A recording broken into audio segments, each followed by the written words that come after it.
guys, what's up? Thanks for taking a little time to check the video out, much appreciated. And heading back to Springfield from Joplin. Been down working on my mom and dad's place today a little bit, and I had a chance to do today's video driving. So what I want to talk about today is sort of give you guys a preview of the Bass Pro Shop US Open, that $1 million tournament that's going to be held on Table Rock this coming week. Next August, I guess it'd be next week. And sort of give you my analyzation of it. Let's sort of let you know what how I think it's going to go down, how I think it's going to get won, and be an interesting conversation. Man, somebody's going to be happy next week, winning $1 million over there for just a $400 entry fee.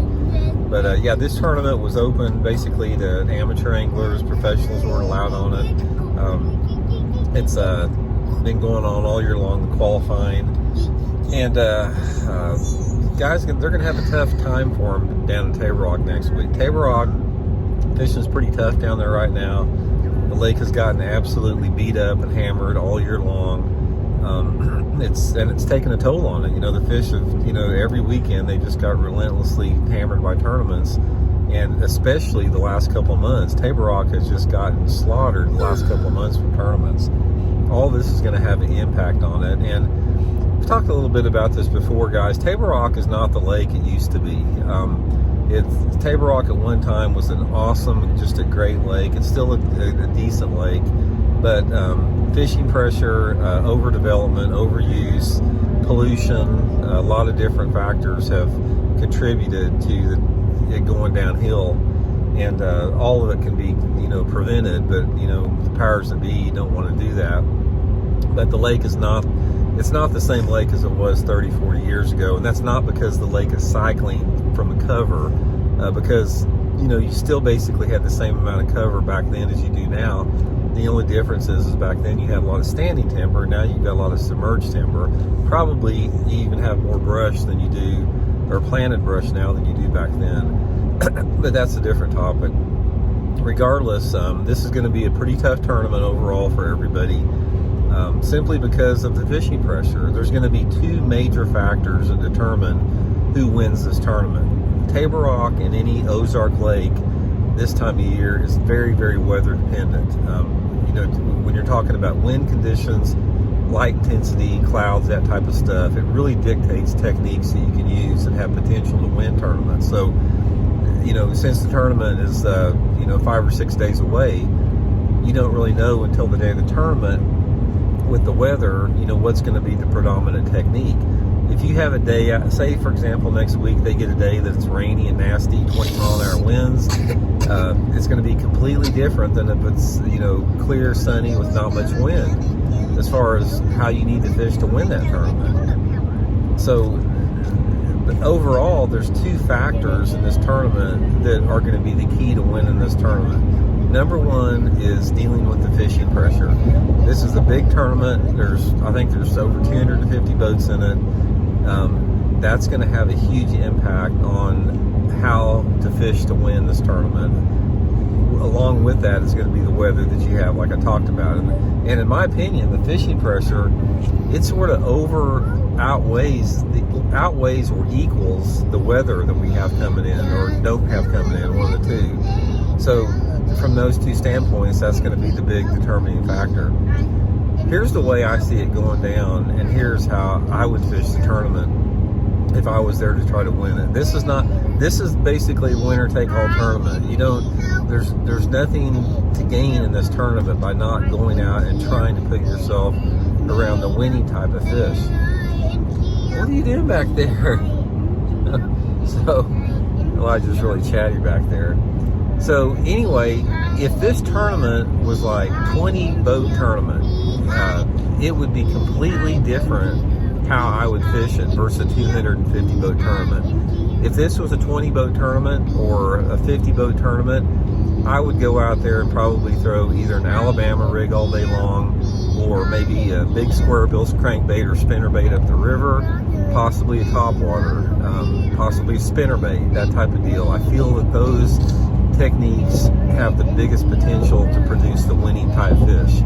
That being said, though, if if you've got 250 boats on the tournament that have been pounding the lake for a week of practice and all the other big tournaments we've had, that's going to neutralize a lot of those power fishing techniques, and that's going to make your offshore finesse techniques dominate. In my opinion, and I will be shocked if I'm not right on this, I think this tournament is going to be won by a live scoper fishing out for suspended bass in over in deep water, chasing shad schools. I hate to see it like that because that's not fishing, that's catching. I mean, what you're going to see is you're going to see a lot of dudes down there that get out in the middle of these creeks, in the middle of the coves, kick their trolling motor on high, and just simply burn the middle of these coves with a live scope, not even fishing, just burn around them until they see a group of fish and cast to them. They might as well just throw a shad net out there after them. That's basically what it is, in my opinion. That is how this tournament is going to get won. I would give it a 95% chance with that. And the thing about that is that when that tournament is lined up to set up like that, it takes most of the people out of it. There's only going to be a handful of people in there that have the understanding and commitment with that live scope to do that and to catch those winning type fish. I mean, but I don't see it getting won any other way unless you have one of those days and it's blowing 30 miles an hour and raining hard all day long. Then that may throw a little bit of a kink in that. But if it's anywhere normal conditions, that's how it's going to get won. In my opinion, this tournament, I think that probably, if you catch 15 to 16 pounds, you're going to be knocking on the door to winning this tournament. I mean, I don't look for, there could be a freak 17 or 18 pound bag. I don't see it. I mean, the only time that I see some type of a upper teens bag getting caught in this tournament is, again, if you have those super nasty windy days with rain where somebody could get on, a spinnerbait or an Alabama rig bite and catch them like that. But more than likely, it's going to get won live scoping with a Rapala, ice jig or some type of a blade bait or drop shot or swim bait. Doesn't really matter. The whole key is finding those fish on the live scope and catching for them. I hate to see that. I mean, I hate to see $1 million tournament getting won off of, just video game fishing where there's no fishing, it's just catching.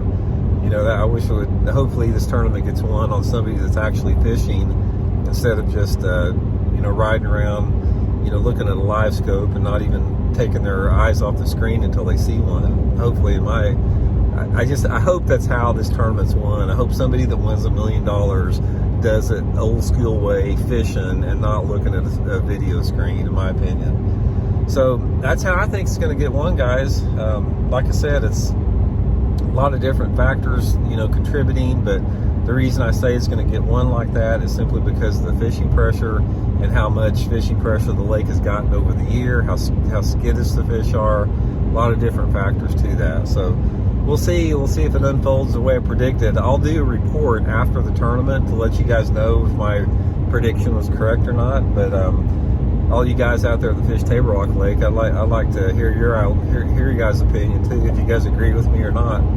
So anyway, I just wanted to throw that out there. So hope you guys are doing good, and we'll talk later. See you.